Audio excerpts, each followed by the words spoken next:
मेरे प्यारे सनातनी भाइयों, जय सिया राम। भाइयों, आज के वीडियो में हम जानेंगे कि भृगु ऋषि ने भगवान विष्णु की छाती पर लात से प्रहार क्यों किया था। भाइयों, अनादिकाल से भक्त और भगवान का संबंध बहुत ही मधुर रहा है।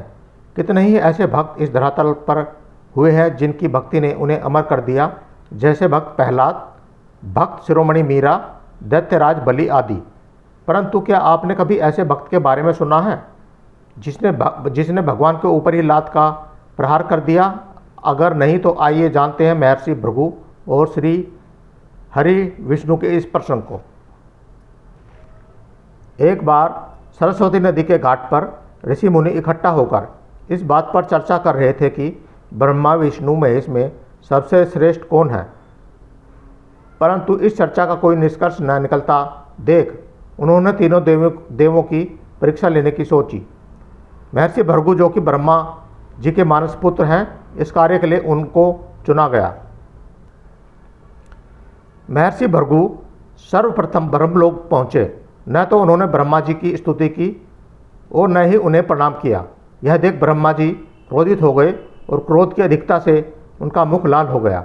परंतु यह सोचकर कि भृगु जी उन्हीं के पुत्र हैं, उन्होंने अपने क्रोध को अपने विवेक से दबा लिया। वहाँ से महर्षि भृगु ने कैलाश की ओर प्रस्थान किया। देवाधिदेव महादेव भृगु को आता देख प्रसन्न होकर अपने आसन से खड़े हुए और उनको गले से लगाने के लिए भुजा फैला दी। किंतु भृगु तो उनकी परीक्षा लेने आए थे। भृगु ने उनका आलिंगन अस्वीकार कर दिया और कहा, हे शिव, आप हमेशा ही धर्म की मर्यादा का उल्लंघन करते हैं। दुष्ट पापियों को आप तो सुलभता से वरदान दे देते हैं, परंतु उसके बाद तो वो पूरी सृष्टि को परेशान कर देते हैं। इसलिए मैं आपका आलिंगन कदापि नहीं करूँगा। उनकी बात सुनकर भगवान शिव क्रोध से तिलमिला उठे। उन्होंने त्रिशूल उठाकर भृगु को मारना चाहा, किंतु सती बीच में आ गई, जिससे उनका क्रोध शांत हो गया। इसके बाद भृगु मुनि बैकुंठ लोक गए। उस समय भगवान विष्णु देवी लक्ष्मी की गोद में सिर रखकर लेटे थे। भृगु ने पहुँचते ही उनकी छाती पर एक तेज लात मारी। श्री हरि विष्णु शीघ्र ही अपने आसन से उठे और उन्हें प्रणाम करके उनके चरण दबाते हुए बोले, महाराज, आपके पैर पर चोट तो नहीं लगी? कृपया इस सिंहासन पर बैठिए। ऋषि श्रेष्ठ, मुझे आपके यहाँ पधारने का पता नहीं था, इसी कारणवश मैं आपका स्वागत न कर पाया। आपके चरणों का स्पर्श तीर्थों को पवित्र करने वाला है और आपके चरणों के स्पर्श से आज मैं धन्य हो गया। भगवान विष्णु का यह प्रेम व्यवहार देखकर महर्षि भृगु की आंखों में आंसू बहने लगे।